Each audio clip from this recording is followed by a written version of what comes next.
Hey all, Bree from the No Guilt Mom Podcast, and I have got a gift for you this holiday season. If you love the No Guilt Mom Podcast, and I mean love the No Guilt Mom Podcast, then tell us about it. Leave us a review, and you can be entered to win a No Guilt Mom gift card. All you have to do is leave a review, take a screenshot, and then simply go to noguiltmom.com/review to enter our giveaway for a free No Guilt Mom gift card, simply for telling us what you think about the podcast. It is amazing. But don't delay. Get right on this, as we're going to be giving away that No Guilt Mom gift card on December 21st. So get right on over and visit noguiltmom.com/review. Welcome to the No Guilt Mom Podcast. I am your host, Joanne Crone, joined here by my co-host, Bree Tucker. What? Hello, everybody. How are you? We're talking today about doing things that scare you. Which Bree isn't the best at. They scare me a lot. They scare you. Oh, we were just talking this morning about pole classes. Oh, yeah, that scares Bree. That scares I want to take pole classes because I think they'll be very, very awesome, but it's a scary thing. And especially like you were talking about the vestibular sense too, with like swinging. And oh, yeah. I took an aerial yoga class a few years back. So much fun. But at the same time, like there was this part where you had like this bungee suit sort of on and you had to do this run and launch. And just doing the run and launch made me be like, oh my God, I'm on the floor. No. Oh my gosh. Bree does not do well with heights. I don't get scared with the physical stuff. I get scared with the social stuff. I like put off going to like parties or events or places where I don't feel like I'll fit in. And I know that about myself. And so I like try to push myself into it. Like I just went to this photo shoot. Like here in Phoenix, they have this great company. It's called FemForce Photo Shoots. And as a female entrepreneur, you just go and they take professional photos of you that you can use for your company. It's great. But you look at these photos being taken and all these women are like, they look perfect. And they're like, gorgeous and all made up, and you just go there and you're like, and this is how I picture it in my mind. I'll go there, no one will want to talk to me, everyone will think I'm a total amateur, and it'll just be a waste of my time. But it's not like that. That's definitely the fear talking for sure there. It is totally the fear talking. But I was also listening to a great podcast with Diane von Furstenberg this weekend, and she said that many other women are concerned about how other people look at them, but they don't realize that like that other woman in the room that you're thinking looks so gorgeous feels like the exact same way. True. If you were to hear our inner dialogue, there's a lot of stuff that we have going on that each other have. We hope you enjoy our interview with Sara Dean. She's a mindset, business, and leadership coach. She's also the creator and host of the Shameless Mom Academy Podcast. And her biggest passion is helping women own their space. So here is more with Sara Dean. If you love, and I mean love, the No Guilt Mom Podcast, then you absolutely have to check out our very, very talented friend, Kara Harvey, and the host of Purpose Driven Mom Show podcast. Kara is a productivity coach for moms and mompreneurs, and she helps overwhelmed moms develop systems and routines so that they can manage their time and take action on their goals. As a mom of 3 and a former school teacher, sound familiar, Joanne? Yeah. She knows how important it is to have routines and systems in her home and wants to help you get there too. So check out her link to the Purpose Driven Mom Show in our show notes. And now on with the show. You want mom life to be easier. That's our goal too. Our mission is to raise more self-sufficient and independent kids, and we're going to have fun doing it. We're going to help you delegate and step back. Each episode will tackle strategies for positive discipline, making our kids more responsible and making our lives better in the process. Welcome to the No Guilt Mom Podcast.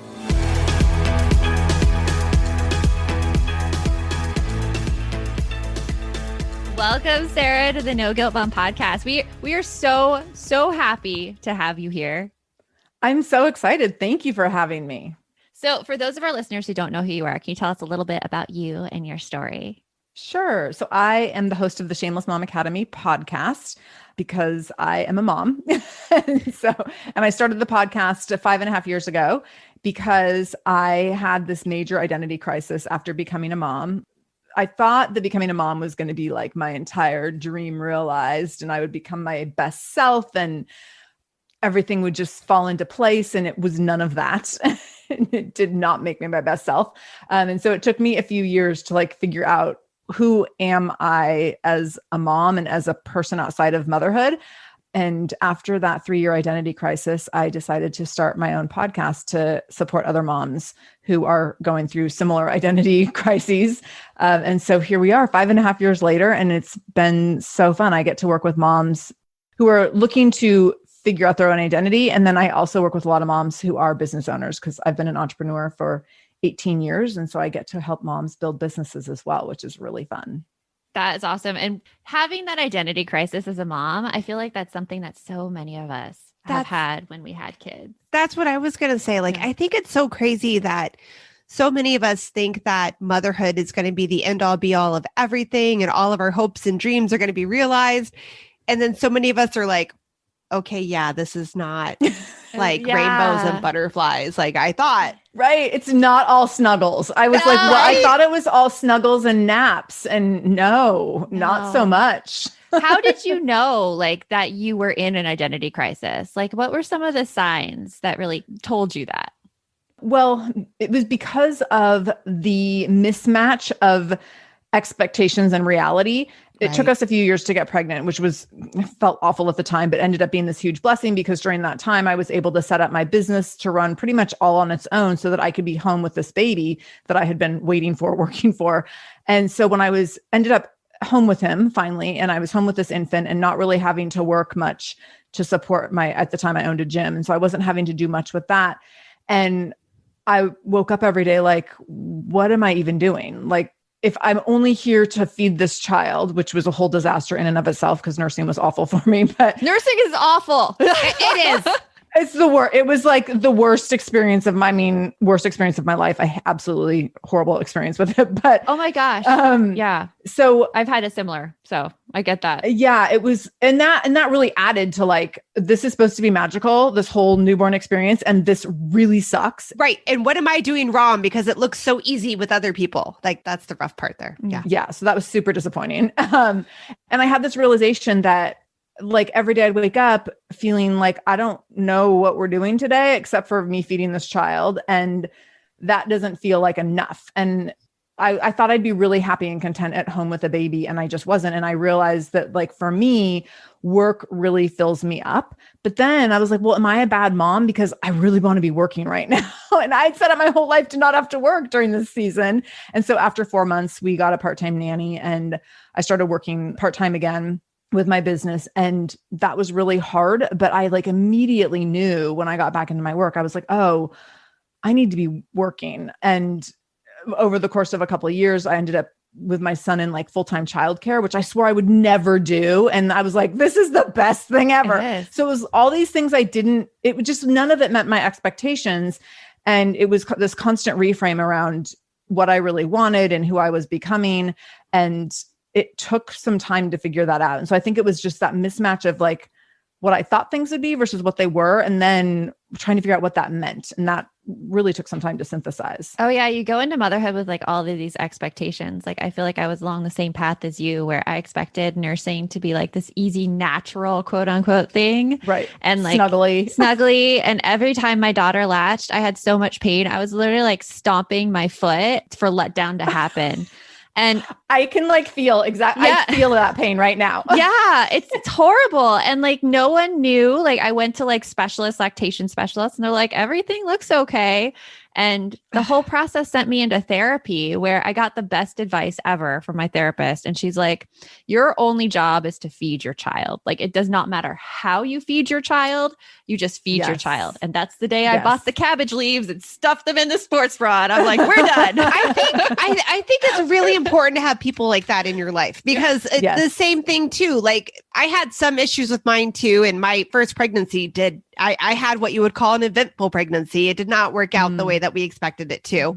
But I luckily had a friend of mine that was a close confidant coworker. And she told me when I was even pregnant with my first, of like, there are lots of smart, intelligent people that were formula fed. I was formula fed. Right? I was. But then I was opposed to it and I wasn't like totally opposed, but I was like, I need to try everything else first. Like, let me exhaust all possibilities. Well, because that's what we send you. So, and I say we because I worked in early childhood. So my background was, I was one of those hospital follow-up people that it was my job to come out and see families after they had a baby in the hospital that maybe was early or they needed some extra help. And we were told that we were supposed to push breastfeeding as much as possible. Breast is best, all Breast of that. is best. Right? Yeah. And I get that. And it is if you can. Right. But I think that unfortunately, too many of us are looking at that goal of breast is best and forgetting about the process and the mental anguish on the mom. Yes. If that doesn't work for them. Right. But I'm just picking one point. I guess what I'm trying to get at is it's always helpful when you have that one person that's able to sit there and go, yes, this is what they say. But realistically, this is what it actually is like. And it's okay. Because we were all the best parents before we had kids. Oh yeah. 100%. We all knew exactly how we were going to handle all this stuff. 100%. Yeah, it's like, well, I know that you speak a lot about how a lot of moms fear growth and being in this place where you feel like you have to do things a certain way. I think that sometimes prevents growing as a person and figuring out really what you want. Hey, Aubrey here, and I wanted to share one of my favorite gifts to give during the holiday season, a Storyworth book. It is the most amazing gift ever. Storyworth is an online service that lets you create a special and unique gift of someone's story. I've given Storyworth books to both of my parents, and it has been their favorite gift, hands down. And did I mention it is so easy? Storyworth emailed my parents questions every week that I handpicked from their massive list of questions that they have. All my parents had to do was open their email and answer them. That easy. I asked my dad questions like, did you have any rules that you set for yourself as a parent, which you immediately broke? And he did. I even asked both of my parents, are you more like your mom or your dad? And they shared a lot of really amazing qualities that I didn't know about my grandparents at the time. Then at the end of the year, Storyworth compiles all of their answers, puts them into this gorgeous book that covers everything. My parents love showing us their books, and I personally love getting a chance to read them. With Storyworth, I am giving those I love a thoughtful and personal gift from the heart that preserves their memories and stories for years to come. Go to storyworth.com/NGM and save $10 on your first purchase. That's storyworth.com/NGM to save $10 on your first purchase.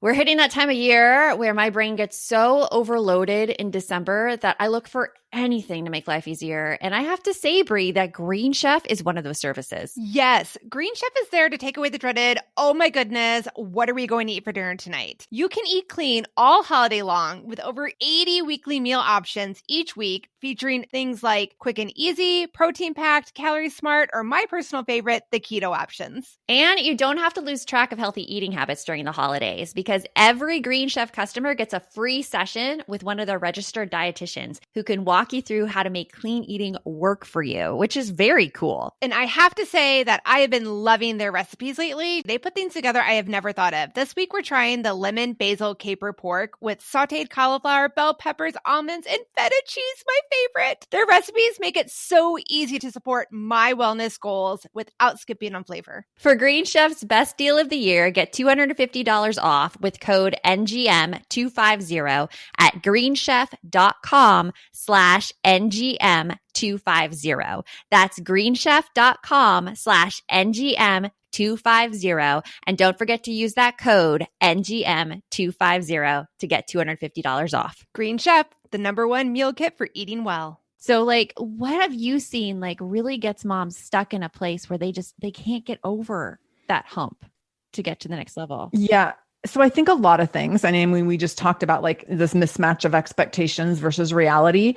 I did a podcast episode about 3 reasons that women or moms fear growth a while ago. And so I'll tell you like the 3 reasons that I came up with and the 3 reasons that resonate with me and I think with a lot of other moms. But first of all, I think that moms or anyone, often we don't have things modeled to us. And so if we haven't had something modeled, then we don't know quite how to do it. And so, for example, like for me, my parents both had like one job that they did for their entire career and then they retired. And so for me to become an entrepreneur was like very weird in my family, like within my extended family, they were like, what's this like cute thing that you're doing? Like, it was just super strange. It's a fun hobby. I could totally relate.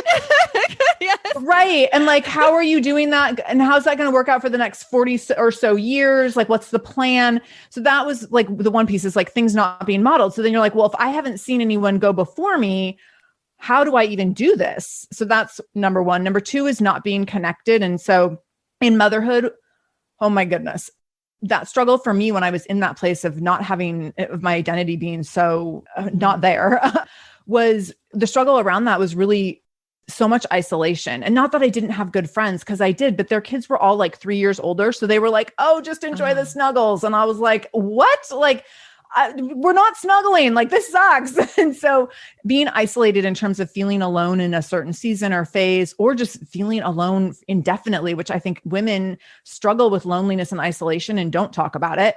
And that's like scientifically proven, and it compromises our quality of life. It compromises our mental health, and it actually shortens our lifespan as well. And then we also, with that not being connected, we have a lack of belief. There's self-doubt and lack of belief around like, if I don't have friends cheerleading for me or colleagues cheering for me or like a spouse that's supportive, then we're just spinning on our own, and that can be really scary. And then the third reason that I think that moms fear growth is that they're just not supported. And sometimes it's because you haven't asked for the support. Sometimes it's because people don't understand what you want to do. There's skeptics, there's doubters. We get stuck in comparison. And so we don't even tell people what we want to do to seek support because it feels too scary. And if you don't have cheerleaders, if you don't have people saying like, I believe in you and I know you can do it, then not to say, why would you bother? But I think a lot of times that's the self-talk that we have is like, well, no one's cheering for me. Like, why bother? No one's going to know if I go for it or not. It's safer to just not go for it. No one's standing up being like, you can do it. You can do it. You can do anything. Go for it. And so we just start to talk ourselves out of taking steps forward into those scary places. Yeah. So I'm curious, like, cause I identify a lot with what you say, and especially the lack of belief in yourself. As a kid, were you ever told to like stand down and let other people take stage? Or were you ever like, have you ever seen that message out there where like, as girls, you need to be less loud, you need to be like more subdued, you need to let other people talk? Have you seen that? And has that affected you at all? So yeah, I've seen that. And I would say my experience, I was not super vocal growing up about things, but I would have big opinions about things. And when I would share them, you know, with one individual, with a friend or with my mom or with whoever, and their response would be like, well, that's a little extreme. And so, you know, I mean, like an example of this, and a very extreme and bold example of this is a post I did a year ago on social media about how all white people carry racism and are racist in one way or another, whether or not that's intentional. Like, that's a very bold statement. A lot of people who love me dearly were like, well, I don't know. Like, that's just a lot. That's a lot to process. And I was like, no, like I can back this up. And here's how I can back it up. But that was like this really extreme opinion. And so I've had opinions like that, or of that level of extremeness over the course of my life. And there's like people who are skeptical around like, well, is it really that much or that extreme or that bad or that great or whatever? And so I think that it wasn't people saying like, sit down or let someone else have the stage, as much as they were like you're a little too big, a little too extra is what I hear a lot. Yeah. Like, that's a little too much. Like, I see where you're going, or I see where you're coming from, but like, is it that, you know? And so there was that, and there continues to be that. And so that's where like, you have to check yourself to be like, no, like, this is really who I am. This is what I stand for. Here's how I'm going to back it up.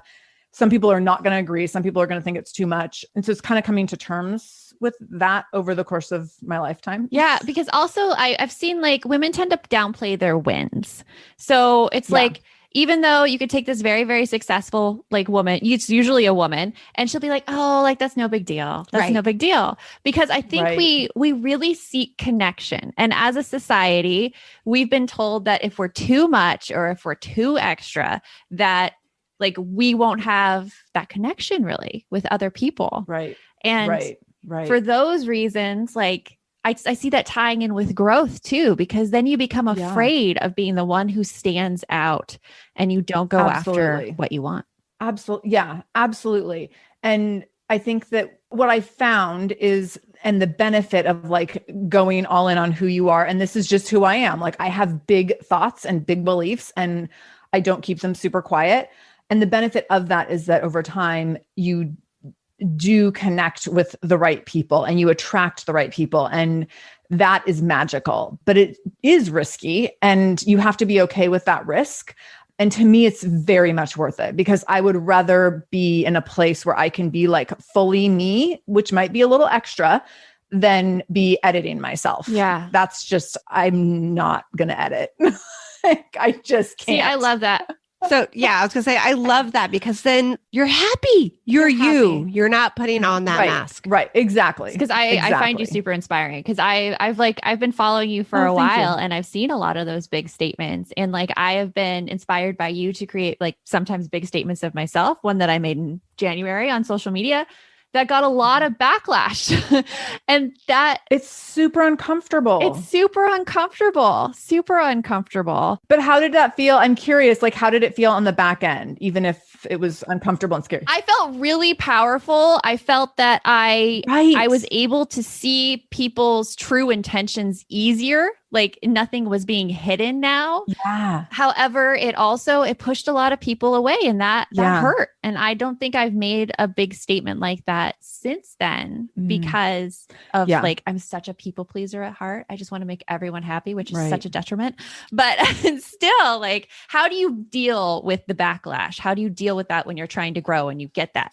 That's such a good question. And every single word that you said, I was like thinking of instances in my own experiences that relate to exactly what you said of like people being turned off or people being pushed away or people like people's true colors coming out. And so sometimes when you make big statements, people's true colors come out and you're like, it's a little bit of a relief. You're like, oh, now I know who this other person really is. So I can make a decision about this relationship based on that. And so, which can still be hard, but you're like, now it's clear. And I think when we've lived in such polarizing times in the last 5 years or so, sometimes that clarity is a gift to know like, wow, this is who you are. And crap, like, I don't know if I can be in a relationship with you anymore. And that can be really uncomfortable. But to have that level of clarity can be a gift rather than trying to dance around like, who are you? What do you think? Like, does this align with my values? Is this a relationship I want to invest in? My son is playing a game right now on his computer where he's a thief and the cops are after him. So I'm so excited about this new app, Give As We Grow, where instead of being the quote unquote bad guys, kids are practicing giving back. That is so cool, Joanne. I really wish that there was something like this when my kids were younger that got them excited about giving back to others and helped them build a better understanding of what it really means to volunteer. Give As We Grow is the first of its kind free educational mobile app for children ages 8 to 11 that teaches kids via fun, service-focused minigame quests to tap into their unique talents and interests to help others. And did you know that studies show that there is a biological connection between generosity and happiness, and that volunteering improves people's physical and mental health? I mean, kids who volunteer typically do better in school and are less likely to engage in risky behaviors. And that is something that I think we all want for our kids. Ready to spark a new movement in generosity? Find and download Give As We Grow for free in the App Store for Android and iOS. And for resources for the whole family, visit giveaswegrow.org.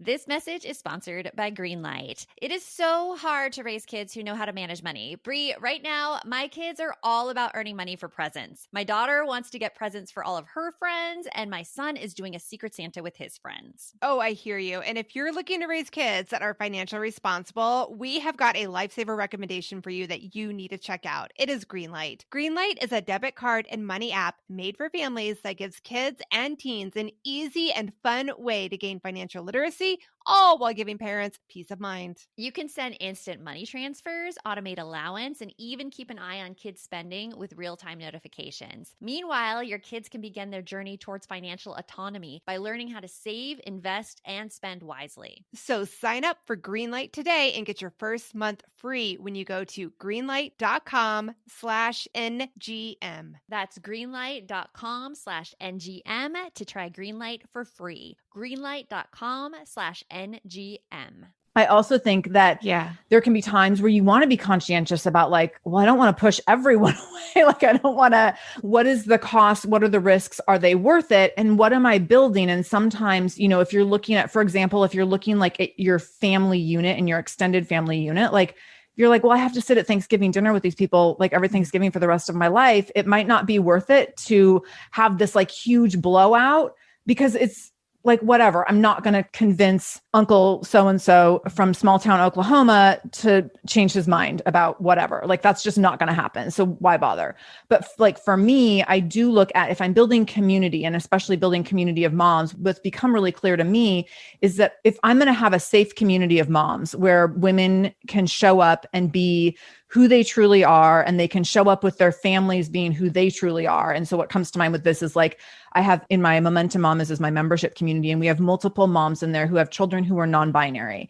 And I have to make sure that that's a safe place for those moms. And that's my priority. So if I put up a post supporting LGBTQ plus rights and someone decides to unfollow me, or someone decides to troll me, or decides to hate me or whatever, cool, because I don't want them ever to be in my membership community and make my one of my members feel unsafe. And so for me, like being clear around what I stand for only helps me build a safer community for the people that want to go deeper with me. And so that's where I have to look at like, okay, like I'm going to get some hate on this, but it's ultimately totally worth it because of how it helps things shape down the road. I love that, because what you just said is like you're expressing your really strong beliefs to protect the people who are already in your inner circle. Totally. And just hearing that like makes me feel better about like that's exactly the reason I did it too, but I wasn't able to see that until you just said it. Like you felt it, but you couldn't articulate I felt it, but I couldn't articulate it. Yeah, right. It takes a minute, like for sure. And this is, I think, when we practice doing things with fear and getting uncomfortable, that synthesis, it's not like you do the thing and then the next day you're like, and now here's like how I can break it down and apply it. And like what, it could be months or years where you're like, why did that work out that way? And how can I like learn and grow from that? Yeah. Processing is not a quick road by any means. Unfortunately. No, and it's painful and there's a struggle. And like, so the women who are hearing it right now, who may like have like this feeling inside them that they need to grow, they need to change in some way, they need to speak out. How do they get over that? How do they get over that fear? Small steps. In small steps that are authentic to you. And so for me, like it's posting on social media. I'm an extrovert. Yeah. I'm known to have opinions. Like while it feels uncomfortable, it doesn't feel unsafe to me. I understand that is not most people's starting point. So I'm thinking of one of my members who she's been really working on using her voice in different ways and stepping into her power. And for her, what it's looked like is having like uncomfortable conversations one-on-one. And so one of the things that she's done it a few times now, but it's like going for a walk with a girlfriend and saying like, hey, there's this thing that I've heard you talk about, and I'm curious about why you think that, because here's how I feel. And I'm like, can we talk that out a little bit? That's a big move that feels scary, but it's on a scale that speaks to who she is and where she's at in her journey. To have like that one conversation and just ask a question out of curiosity. And I always, one of my biggest recommendations is to lead with curiosity and compassion, so that you don't come out and say like, hey, like you said this thing and you're a jerk. Instead say, hey, like you said this thing and I don't quite understand, or I'm wondering if you could like expand upon that a little bit. So I think it can start with a smaller interaction and asking a follow-up question and then going from there. And you don't have to even get into the meat of it. Even if someone replies and they're like, well, I said that because I think this, and you're still like, oh, I totally don't agree with that. You can just be like, thank you so much for clarifying. I just was wondering. Like, you don't even have to like go into like the whole thing right there. You could, if you wanted to, but it can absolutely be baby steps, because just asking that follow-up question can be really scary sometimes. So let yourself do like one little thing. And then someday you'll be posting the big things on Facebook.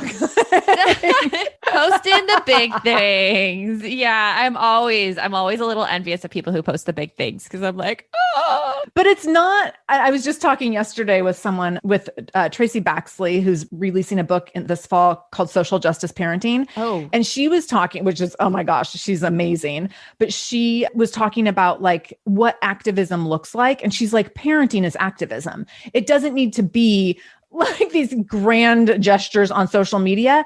It can be like a little conversation with your kid in the car.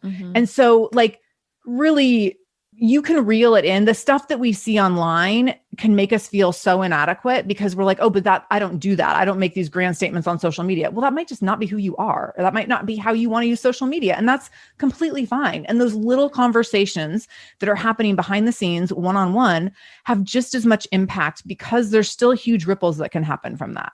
That is awesome. That's awesome. Well, thank you so much, Sarah, for joining us today. This has been awesome interview. And what is one thing that's coming up for you right now that you're excited about? Oh my goodness. We are opening enrollment for my membership community at the end of July. So I'm super excited about that.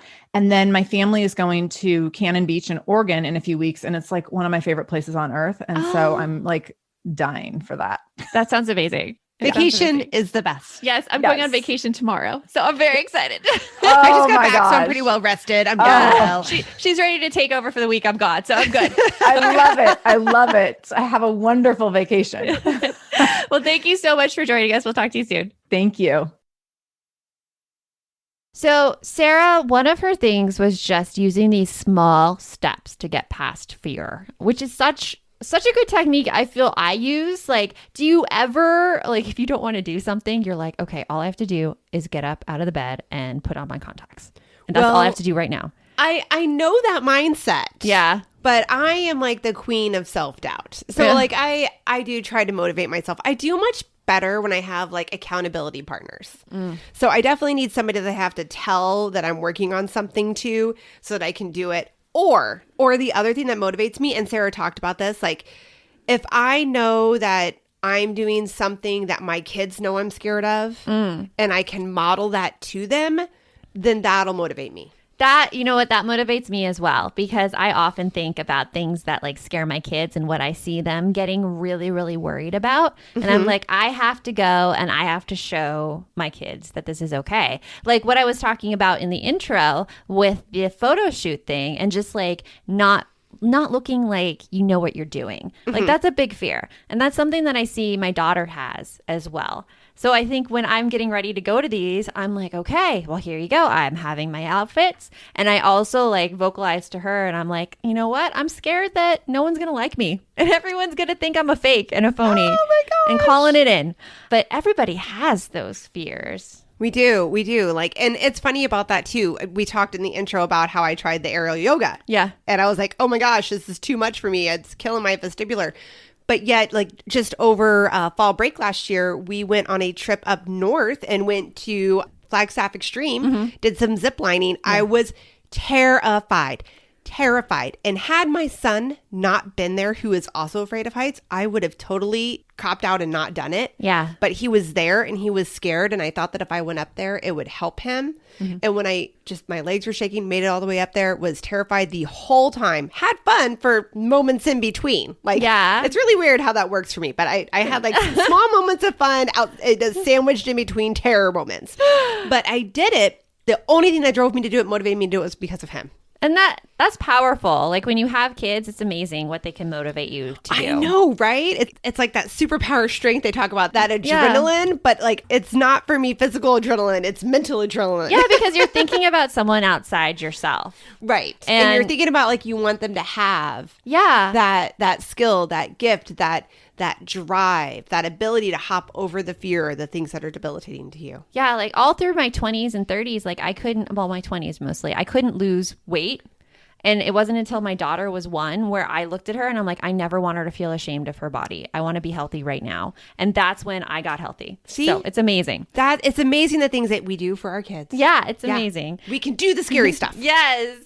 So remember, the best mom is a happy mom. Take care of you. And we'll see you next time. Thanks for stopping by.